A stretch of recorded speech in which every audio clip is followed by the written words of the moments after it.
Maayong hapon, ako si Sab Bentazal. Kini ang Sugbo News Update Live. People's Governor Pambari 4 nangulo sa paghatag og fuel subsidy sa mga drivers sa Sibunga ug San Fernando.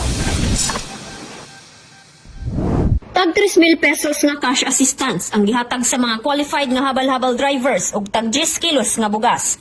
Ang paghatag sa fuel subsidy gihimo ni Governor Pambari 4 aron maminusan ang kabalaka sa epekto sa pagsaka sa gasolina ug masuportaan ang panginabuhian sa mga drivers. Samtang ang Cebu Provincial Government naghatag og walking type agricultural tractors, rotary tillers, crop seedlings ug agricultural supplies alang sa mga mag-uuma. Ang Provincial Veterinary Office naghatag og vitamins, antibiotics, deworming medicines ug uban pang veterinary supplies sa mga kahayupan. Si People's Governor Pambari 4 naglantaw sa pagsuporta sa sektor sa transportasyon, agrikultura ug panginabuhian sa mga Sugbuanon. Mao kadto ang naglangkob sa Sugbo News Update Live. At tangi ang uban pang balita dinhi lang sa Sugbo News.